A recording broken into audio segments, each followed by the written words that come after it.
이 조직에서 눈치 얘기를 좀 해볼게요. 조직에서 눈치 얘기는 세 가지 측면으로 해볼 수는 있을 것 같아요. 일단 가장 중요한 건 이제 바깥의 외적인 부분부터 들어가 보자고요. 조직에서의 눈치를 생각해보면 기본적으로 조직 문화에 대한 파악이에요. 조직 문화에 대한 파악은 뭐랑 비유가 되냐면 우리가 전자제품을 샀을 때 매뉴얼을 읽는 거랑 똑같은 행동이에요. 조직 문화를 파악한다는 건 뭐냐면 내가 직관적으로 뭘 눌러서 뭘 할 수 있다는 거를 알아요. 근데 그렇게 하다 보면 모든 기능을 다 쓸 수가 없어요. 비효율적인 게 되고 또 하나는 실수할 수도 있어요.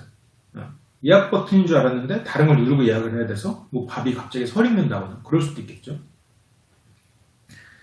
그래서 조직 문화는 매뉴얼이기 때문에 일단 꼼꼼히 읽는 게 유리합니다. 안 읽어도 조직에서 살아남는데 영향이 없을 수도 있어요. 매뉴얼을 안 읽어도 가전제품을 쓰는데 문제 없을 수도 있어요.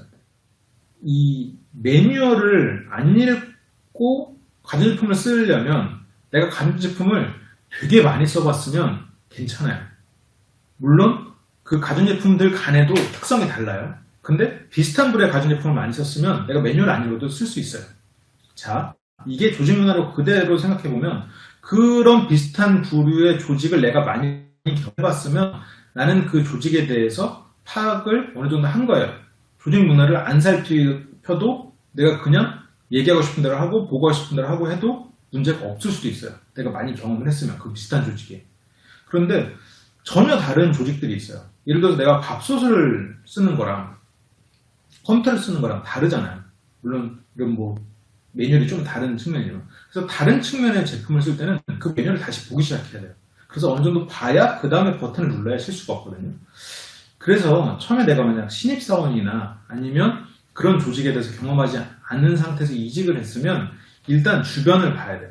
주변을 살필 때는 나랑 비슷한 사람이 어떻게 하는가, 나보다 조금 경험한 사람이 어떻게 하는가, 그래서 그 윗사람들은 어떻게 반응하는가를 보고 일단 그거를 기준점으로 삼아야 돼요. 그래서 그와 비슷하게 나는 일단 보고도 하고 그렇게 돼서 좀 수용을 하면서 거기다가 뭐 조금씩 내 걸 얻는 거는 나중 일이에요. 일단 그 조직 문화, 외적인 측면에서는 조직 문화를 판단한다가 일단 가장 우선적으로 해야 될 일이에요. 매뉴얼을 읽는다고 생각하세요. 매뉴얼을 읽는 거랑 비슷하다고 생각을 하시면 되고, 자, 두 번째 측면은 그 사람과 나와의 이제 관계를 생각해야 되는데, 관계는 두 가지 차원으로 이루어져요. 그 사람이 나랑 친한가 안 친한가, 그리고 현재 분위기가 좋은가 안 좋은가로 나뉘는 거예요. 이건 이제 올해 출간될 제 새로운 책에 담겨 있는 부분이어서 제가 지금 이렇게 막 신나게 떠들 수가 있는데 요즘에 그런 책을 계속 쓰고 있거든요.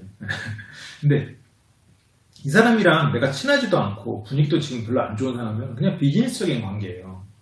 근데 친하지는 않은데 막 분위기가 떴어. 그럼 뭐 파티 같은 거겠죠.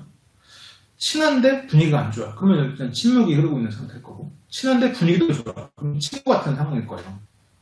이런 상황에서 일단 비즈니스적인 상황이면 일단 파티적인 상황을 가지고 뭐 비즈니스하다 파티하는 얘기가 아니라, 아직 책은 안 나오고요. 올해 나올 거고요. 책 제목은 아마 한국형 스몰토크의 기술이라는 책이 될 것 같아요. 또 제 세 번째 책입니다. 그래서 어쨌건 자, 이런 거 밑방에 이럴 때 내가 내향적인 사람이 걸린다니까. 외향적인 척 하지만 실은 전 내향적인 사람이어가지고. 그래서 친밀도가 순간적으로 높아지진 않아요. 근데 현재 상황을 분위기를 좋게 만들 수는 있어요. 그래서 내가 이 사람하고 친하지 않은데 분위기가 다운돼 있다 그러면 가벼운 스몰 토크, 서로가 공유되는 상황의 스몰 토크를 하면서 일단 분위기를 좋게 만드는 쪽으로 노력을 해야 돼요. 근데 여기서 내가 만약 이 사람이랑 갑자기 친해지려고 그날 하루의 모든 것을 승부 보려고 하면 그거는 눈치가 없는 행동이라는 거죠. 그래서 비즈니스인 상황에서는 굳이 친밀도를 막 높이려고 애를 쓰는 것보다 그건 나중에 시간을 들여서 할 일이고, 일단은 내가 편안하게 일상적인 거, 그래서 좀 틀에 박힌 스몰 토크를 하더라도 그런 쪽으로 접근해서 좀 분위기를 좋게 만드는 쪽으로 노력을 해야겠죠. 분위기가 좋으면, 그럼 두 번째 파티 상황이면 그럴 때는 다음을 기약해야 돼요. 이 사람이 나를 기꺼이 만날 수 있도록 만드는 게 중요해요. 그래서 횟수를 늘려야지. 그러면 자연스럽게 친구 관계로 가요. 그러면 친목 단계에서는 분위기가 안 좋아. 친밀감이 높은데. 그러면 그게 이제 거기서부터가 좀 요령인데 자리를 정리하거나 얘기를 들어줘야 돼요.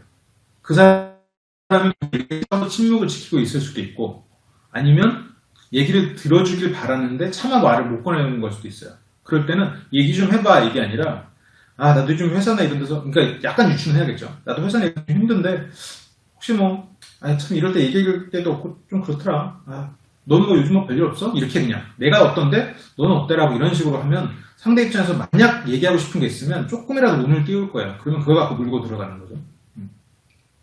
그렇게 해서 이 사람이 얘기하고 싶어 하는 게 있는지를 파악하고 아니고 정말 침묵을 원하면 그냥 그 자리를 빠지는 걸로. 이제 그게 이제 그 사람과 나의 이제 관계를 파악하는 방법이죠. 아까 처음에 이제 조직 문화, 그 다음에 관계 파악. 그 다음으로 이제 생각해 볼 건 이건 회사를 떠나서 좀 개인적인 건데 내가 어떠냐를 판단해야 돼요. 내가 어떠냐. 내가 지금 다른 사람이랑 대화를 할 때 편하냐 안 편하냐부터 출발하는 게 좋아요. 내가 불편하다. 그러면 상대가 편한가 안 편한가를 또 고려해봐야겠죠. 그러면 반대로 내가 편하다. 그러면 상대가 편하다 불편하다를 봐야 되는데 여기서 제일 문제가 뭐냐면 내가 편한 상황이에요. 내가 편한 상황이면서 상대가 불편한 게 제일 문제예요. 이때는 상대가 불편한지도 모르거든요. 그래서 내가 대화할 때 편하다라고 생각이 들면 상대를 좀 잘 객관적으로 판단하는 시간을 가져야 되고요. 상대도 편하다. 그럼 오케이. 내가 그런 일이 잦다. 그러면 내가는 이미 눈치가 행동하고 있으니 그럼 더 이상 고민하지 않아도 돼요. 근데 상대가 불편하다는 판단이 썼어요. 그러면 일단 내가 불편해져야 돼요. 상대를 편하게 만들어야 되니까. 그런 측면이 있죠. 그래서 먼저 조직 문화, 그 다음에 관계, 그 사람과 나의 관계, 그 다음에 나의 판단. 실은 어디서부터 출발해야 되냐면 뒤에서 말하면 또 출발해서 가는 거예요.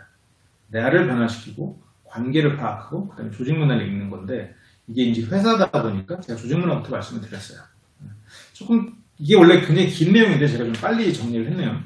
이 내용은 제가 스몰 토크로 정리를 해가지고 다시 또 강의로 만들 거거든요. 그때 보시면 좀 도움이 될 거예요. 그 제가 이번에 평일 강좌 공지 올렸잖아요. 그것처럼 이제 크로마키에서 합성해가지고 이제 PT 해서 좀 보기 편하게 그렇게 좀 만들어서 드릴게요. 좀 한 10분 정도씩 해서 보기도 편하고 영상 콜도 좀 있는 걸로 해서 준비해 드릴게요.